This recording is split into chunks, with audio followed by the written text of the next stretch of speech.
Yeah, it's incredibly cool what this place has become. Yeah, really. The first time I came in here, I started asking dumb questions like, what kind of airplane is that? And by the fifth, now you know. By the fifth airplane, Kevin, and I go, so they're all the same? They're like, yeah, that's kind of what we do here. It's nice to specialize in just one model of airplane. I kind of call this one model the Piper PA-46, even though they are different type engines and different things between some of them, but they're just so nice to work with the same airframe. You have been an enthusiast of aircraft since forever. Yeah, since I was a little kid. I mean, is that because Dad worked on airplanes? Is that right? He was a mechanic and pilot. He flew corporate aircraft, much like what Ed does. I'll be darned. And then he also he took over the Lyons Rice County Airport, and that was like about 73, 74. And he ran that for a long time, and he did airplane sales, engine overhauls, inspections, maintenance, all that. Flight instruction, that's where he was really good at, was flight instruction. So you literally grew up tinkering with aircraft. Yeah. When did you actually start flying? When did you become a pilot? I became a pilot in 1977 after I graduated from high school. Right. And I piddled along on getting my flight training done before that.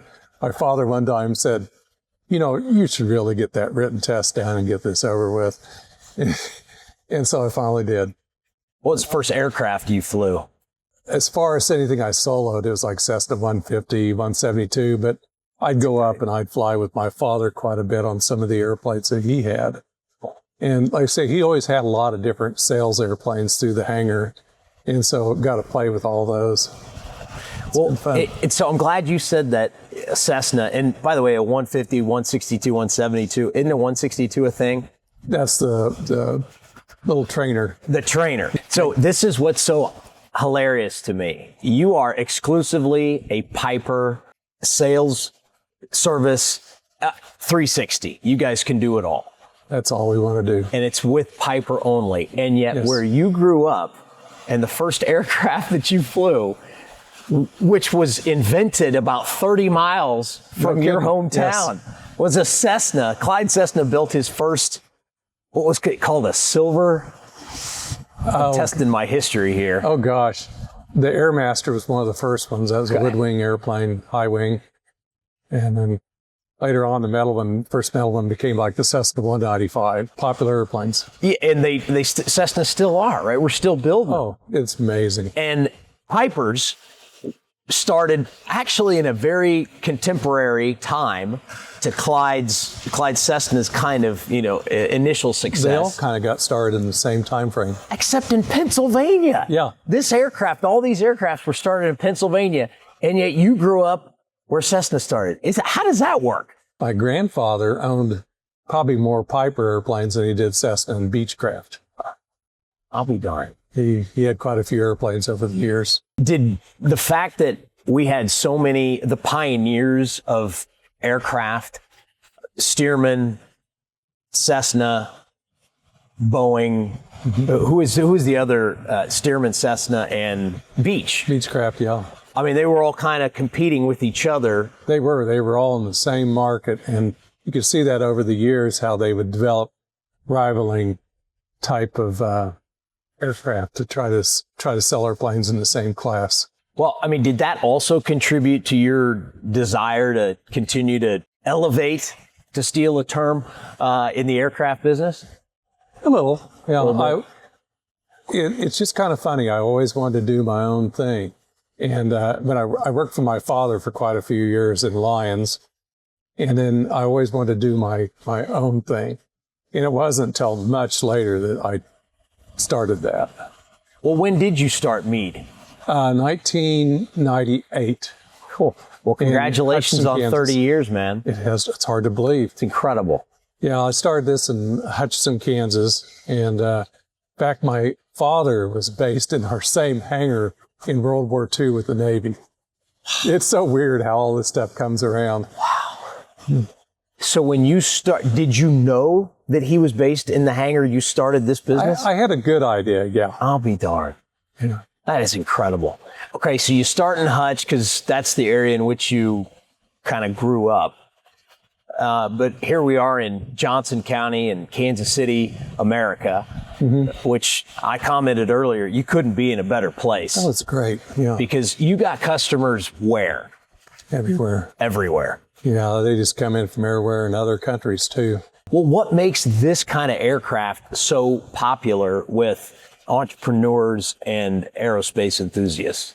They can afford to buy it. Okay, that's And good. then secondly, they have the need to be able to operate it themselves. That's what they're looking for, was the freedom of doing their own flight instead of being on airline. Hiring a pilot. Or type possibly thing. hiring a pilot too. Okay. A number of these do have their own pilots that fly kidding. for the company. Okay. But would you say that most of your customers are their own pilots? Correct. That's Yeah, cool. most of the owners operate their airplane too. Cool. Did it start out that way in Hutch? I got to go back. I skipped over something there, Kevin. So you start in Hutch, and you want the Piper because you like it the most, or it's a plane that, I mean, why Piper? I understand the airplane. Gotcha. That's what I really liked about it. I just kind of took off with it, and very few people believed in it. That's what's really strange. This whole idea of specializing in this aircraft wasn't being done by anybody else at that time. And there's about a number of companies that have started that up. But we were I would say we were one of the first people that actually specialized in them. Wow. Well, it makes so much sense because of the popularity of the aircraft. Oh, yeah. One.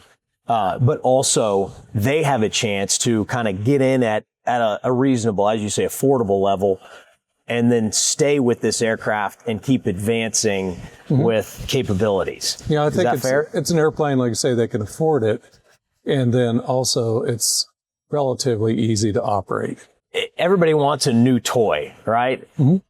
So they start out with one that it's easier to operate than all of them, or are they all easy to operate, whether it's the fast one or whether it's the piston or...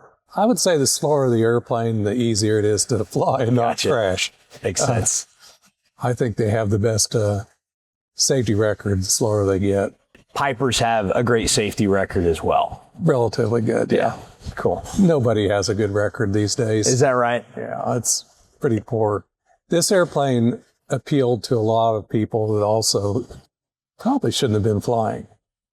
And insurance companies have pretty much stepped up, and they've gone in there and try to control a lot of that because it's their losses if the airplane crashes and people die. But it's been good to us. What do you think? So you just said the riskiest part, right? There are serious consequences Oh, yeah. when you don't do it right. And by the way, it's never the airplane when it crashes. Sometimes.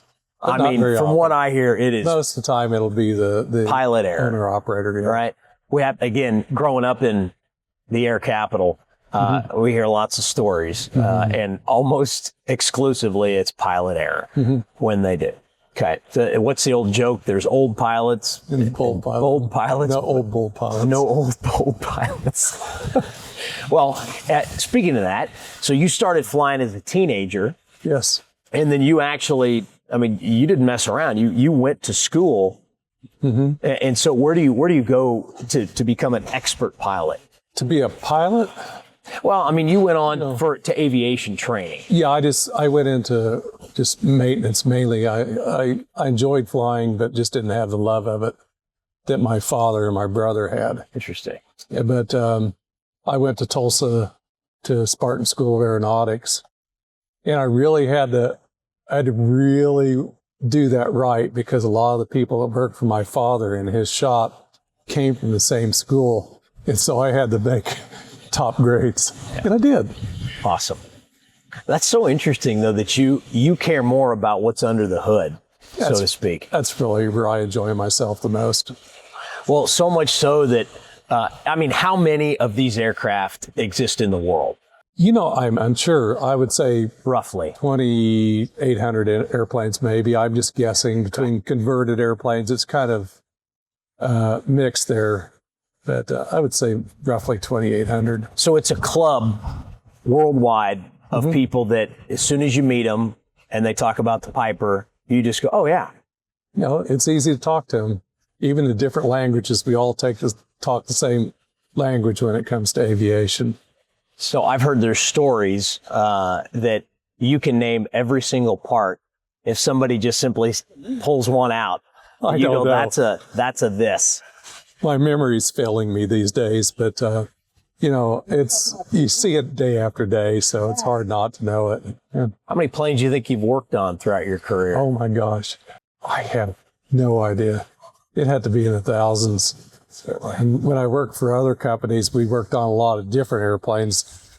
The company I started with in 1984 in Baltimore, that's all they sold was these PA-46s when they first came out. But we also tried to work on other airplanes at the same time. But I think it's the big secret for anybody in this type of business is specialize. And that's what we've done here, specialize in one airframe.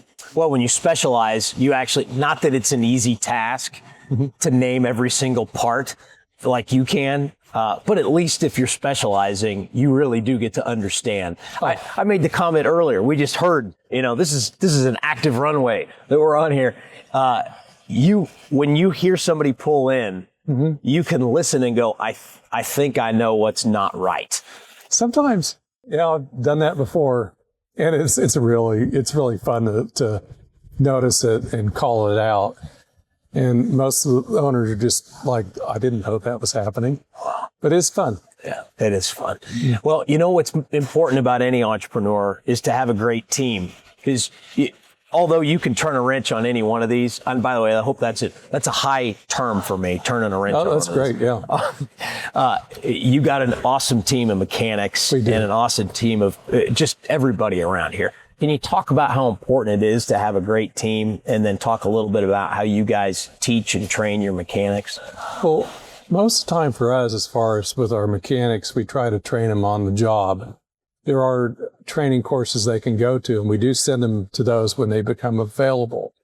But for us, it's working with them through an inspection, through repair, modifications that we may be doing on the airplane, but usually working side by side to get them up to speed on the process. See, that's interesting. So you aren't getting a pro out of the gate. You want somebody who's kind of raw, so you can teach them the right way. Yeah, sometimes it's hard to teach us old dogs something new. And so sometimes taking somebody from scratch up to working mechanic, it's really great. And I think, again, we get people that this is all they work on. Yeah. And it's so much simpler to train them just on one particular model. From our perspective at Equity Bank, we have a very similar thought process. We don't want to bring people in that already have an established different culture, if you will. You know, you want to bring in somebody who's got great talent, who's a kind person, a good person, and a hardworking person, right? Yep. And then you want to teach them this is the best way, because if you have those foundational principles, you can teach them anything, right? We've done that for a long time now. That's kind of the practice I took in Hutchinson also. We just started a lot of people from the ground up. Is there still a desire, like you had, to be in this business and to work on airplanes? I think it's a lot easier to do a lot of other jobs out there. Sure. And I think that's where we lose a lot of our younger people, is it's just so much easier to do computer work and other things like that. It's a hard business because it's physically demanding and often kind of discouraging when you're trying to fix something and can't quite get it to behave. But that appeals to a lot of us. Oh, yeah. I mean, I don't have to tell you that. I always love the challenge of doing this. Man, if you told me you can sit behind this terminal and click and learn some stuff, or you're gonna come in here and there's always gonna be some new person coming in with a new background, a new this, a new that, and a problem to solve, and then you got to get your hands dirty and then communicate to them what you did to fix it. Yeah, hands-on is really, I think, a big part of our whole training process here and getting them comfortable doing their job. Well, you guys have been around nearly 30 years. That's hard to believe. It is incredible. And you are clearly the expert. I mean that. There are industry related journals, is that kind of the, magazines and such, trade magazines that they talk about Kevin Mead. Oh gosh. And that oh man, we try to stump Kevin, and Kevin knows this stuff.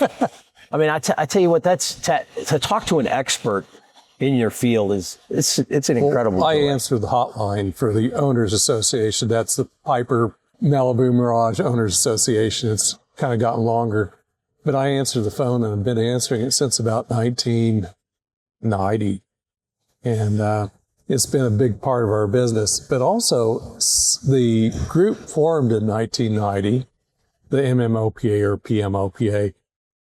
And I had back then, up till I moved out here in 2011, 2012, I had an article in every one of their magazines on maintenance. Wow. Never missed a magazine. And did it just get too demanding? It did, yeah. But you still answer the phones? Yep. Answer what we call the hotline, and if they have a problem anywhere in the world, they can call. I just got a call from France recently, and I'm not sure where he was from in Europe, but I get calls from all over. What was general? You don't have to get specific about, but like what was that problem? I think it was a landing gear problem that he was having, and having some difficulty figuring it out. And that's where this airplane's so different from any other airplane, that it makes it hard for a lot of people to maintain them if they don't have the basic knowledge of the airplane. And it's been tough for a lot of airports or a lot of maintenance facilities. So they come to Mead Aircraft. Eventually, the bottom line is they're going to make their way to the middle of the United States. Often that happens.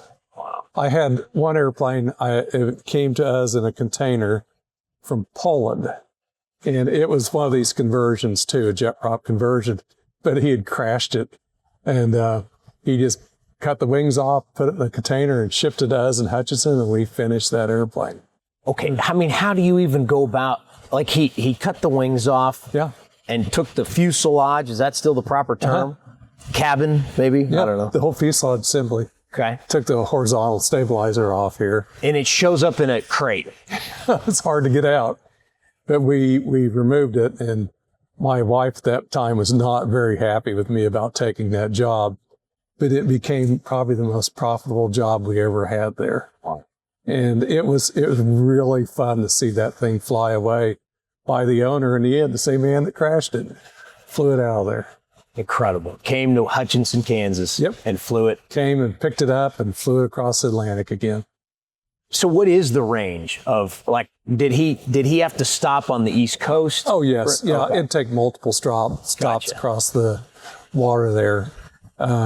I'm not sure what they're like. A lot of times they go Iceland or Greenland, and then over to Ireland and kind of hop. Yeah, around. you just go from one spot to the But next. it can do it. Yep, do it all the time. That is incredible.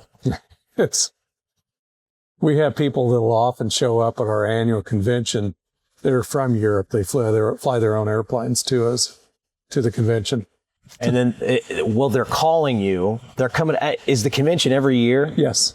Where is it generally? This year it'll be in Colorado Springs. Oh, beautiful. It's one of their favorite places. Not a bad place to fly an airplane in. Oh, yeah.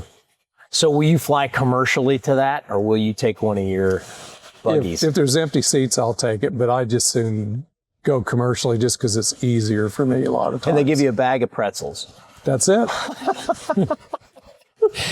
Well, something that I think is extraordinary about an entrepreneur who's a craftsman, and that's how I feel you are, Kevin, craftsman in your trade here. It's the repeat customers. And you were talking earlier about an airplane that's in here that you first worked on 30 years ago. There's a lot of those. The advantage of being in Baltimore was there were so many airplanes being bought and sold in that company, Skytech Incorporated. And I got exposed to so much the early ships. Particularly, somebody will call me up on the hotline. Now, see, what is your registration number? And they'll tell me, I go, oh, God, I remember that airplane. Just by the registration number? Oh, yeah. Sometimes the reputation isn't so good on some of them. You've raised a family and your kids are out there in the world, and you know everything about all those kids, and you get to hear about, what's little Johnny doing now? Yeah, I'd love to know where they're at. And I always have to ask that question, what airplane do you have? It's really cool to finally hear where they're at, or I see them for sale online. And a lot of them show up here too. Okay, so let's talk about that, because you sell a lot of aircraft. Mm-hmm. You sell a lot of Piper aircraft. It's so in demand because, again, you talked about that they can be their own pilot, but they can also, I mean, it's got some room in it, right? You know, whether they're taking their family or they run a business. Are they primarily business folks that, yes. They need to get from here to there a little faster? Yeah, a lot of them are like small business, or some of them are, you know, smaller corporations and stuff that are quite successful that have these airplanes. So what's the next 30 years of Mead Aircraft look like, Kevin? I hope more of this. I really thought that these airplanes were going to be kind of timed out at some point, but the whole line is going so strong still. Even on our 1884 models, the first year, they're still going strong. Incredible. And it's crazy. I don't see any big change in the future. I think it's going to continue to be a strong airplane. I sure hope that you continue to answer the hotline. Try my best. I think that's one of the coolest things in the world. But it's really fun that we get a chance to talk to you on Who Builds Equity. Kevin Mead, it's a joy to know you, my friend. I appreciate it. Congratulations on your success. Good to be with you.